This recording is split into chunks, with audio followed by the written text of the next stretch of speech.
ये देखिए हमने सौर मंडल का मॉडल तैयार किया है। चलिए हम सौर मंडल अर्थात सौर परिवार के बारे में जानते हैं। सौर मंडल में सूर्य का वर्चस्व होता है क्योंकि ये पूरे सौर मंडल के करीब 99.9% पदार्थ के लिए जिम्मेदार है। पृथ्वी के लिए ये प्रकाश और ताप का स्रोत है। वैज्ञानिकों का मानना है कि गैसों के गतिशील बादलों से ग्रहों का निर्माण हुआ है। गुरुत्वाकर्षण बल के कारण इनका निर्माण हुआ है। लाखों वर्षों से भी अधिक समय से धूल और गैसों के बने ये गोले सूर्य के इर्द गिर्द घूम रहे हैं। सूर्य अपने चारों तरफ परिक्रमा करने वाले जो 8 ग्रह हैं, जैसे बुध, शुक्र, पृथ्वी, मंगल, बृहस्पति, शनि, यूरेनस और नेपच्यून अर्थात अरुण वरुण उपग्रहों, क्षुद्र ग्रहों, उल्का और धूमकेतुओं के साथ सौर मंडल के केंद्र में स्थित है। अपने द्रव्यमान और वजन से सूर्य ग्रहों की गति को नियंत्रित करता है। ये बल गुरुत्वाकर्षण बल कहलाता है। चलिए अब हम जानते हैं कि जो हमारा सौर परिवार का जो मुखिया है सूर्य, उसके बारे में अब हम जानते हैं। ऐसा माना जाता है कि सूर्य का जन्म 5 अरब वर्ष पहले हुआ था। उसी समय से लगातार बहुत बड़ी मात्रा में ताप और प्रकाश का उत्सर्जन कर रहा है। और जो हमारा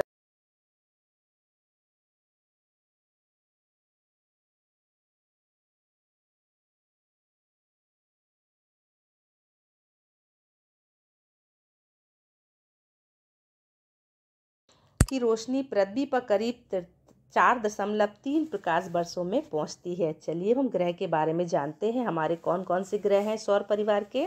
तो ग्रह क्या हैं पहले तो ये जानेंगे। ग्रह वास्तव में सूर्य के चारों तरफ अंडाकार पथ पर परिक्रमा कर रहे हैं, जिसे कक्षा कहा जाता है।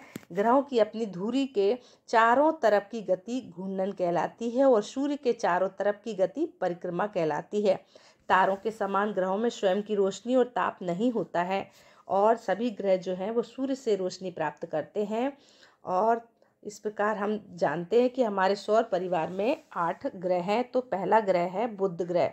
ये सूर्य के सबसे नज़दीक स्थित है और सौर मंडल का सबसे छोटा ग्रह होता है। इसका आकार और द्रव्यमान करीब करीब चंद्रमा के बराबर है। अपनी धुरी पर ये 59 दिनों में एक बार परिक्रमा पूरी कर लेता है। इसका कोई उपग्रह नहीं है। बुध ग्रह पर कोई वायुमंडल भी नहीं है। इसकी सतह चट्टानों और पहाड़ों से बनी हुई है।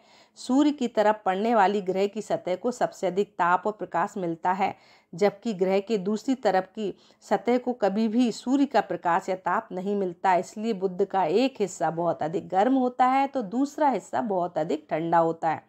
अब हम दूसरे ग्रह के बारे में जानते हैं, शुक्र ग्रह। इसका भी कोई उपग्रह नहीं है। यह अपनी धुरी पर असामान्य रूप से अर्थात पूर्व से पश्चिम की तरफ घूमता है। शुक्र ग्रह का द्रव्यमान पृथ्वी के द्रव्यमान का 4/5 गुना है। सूर्य की परिक्रमा में से 255 दिन और अपनी धुरी पर एक परिक्रमा पूरी करने में 243 दिन का समय लगता है। इसलिए अक्सर इसे भोर या सांझ का तारा कहा जाता है। इस ग्रह पर वायुमंडल है, जिसमें मुख्य रूप से कार्बन डाइऑक्साइड गैस है। ये सौर मंडल का सबसे गर्म ग्रह है। अब हम पृथ्वी के बारे में जानते हैं, पृथ्वी ग्रह के बारे में। तो पृथ्वी पश्चिम से पूर्व की तरफ घूमती है। हमारी पृथ्वी एक गोले के जैसी है जो उत्तर और दक्षिण में अर्थात ध्रुवों पर थोड़ी सी चपटी है।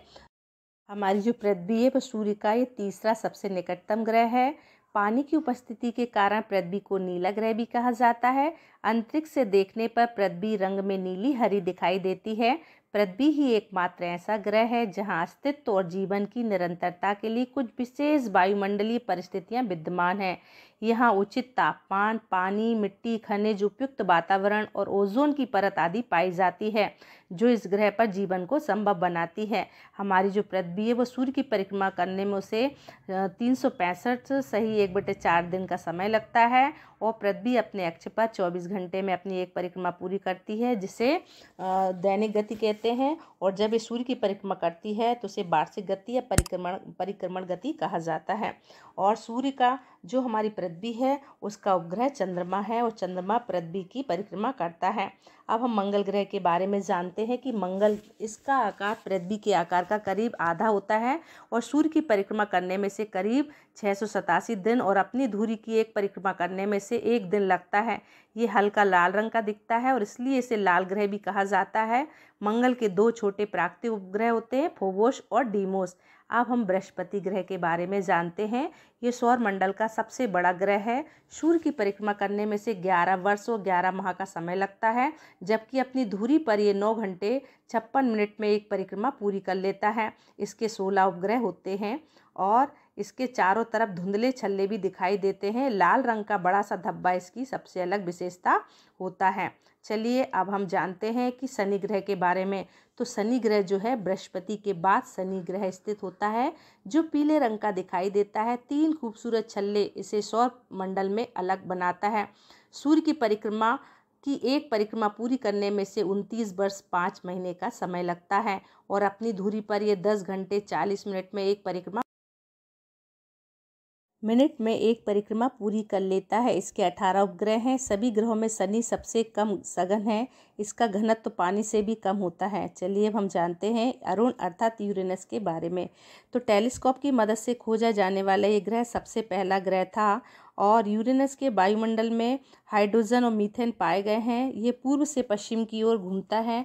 सबसे अधिक झुका हुआ अक्ष यूरेनस की सबसे उल्लेखनीय विशेषता होती है और परिणाम स्वरूप अपनी कक्षीय गति में यह अपनी तरफ घूमता दिखाई देता है। सूर्य की एक परिक्रमा करने में से 84 वर्ष लगते हैं, जबकि अपनी धुरी पर यह एक परिक्रमा 17 घंटे 14 मिनट में पूरी कर लेता है। इसके 17 उपग्रह होते हैं। अब हम आखिरी ग्रह जो सौर परिवार का है उसके बारे में जानते हैं, नेपच्यून। सूर्य की एक परिक्रमा पूरी करने में इसे 164 वर्ष और अपनी धुरी पर एक परिक्रमा पूरी करने में 16 घंटे 17 मिनट का समय लगता है। इसके 8 उपग्रह होते हैं। इस प्रकार हम इस मॉडल के माध्यम से हमारे विद्यार्थियों को समझा सकते हैं कि किस प्रकार हम विद्यार्थियों को ये मॉडल बनवा सकते हैं। देखिए ब्लैक शीट पर लेकर हमने उनको कलर किया है, बॉल ली है और उनको दूरी के क्रम में बताया है, बनाया है, रंग किया है।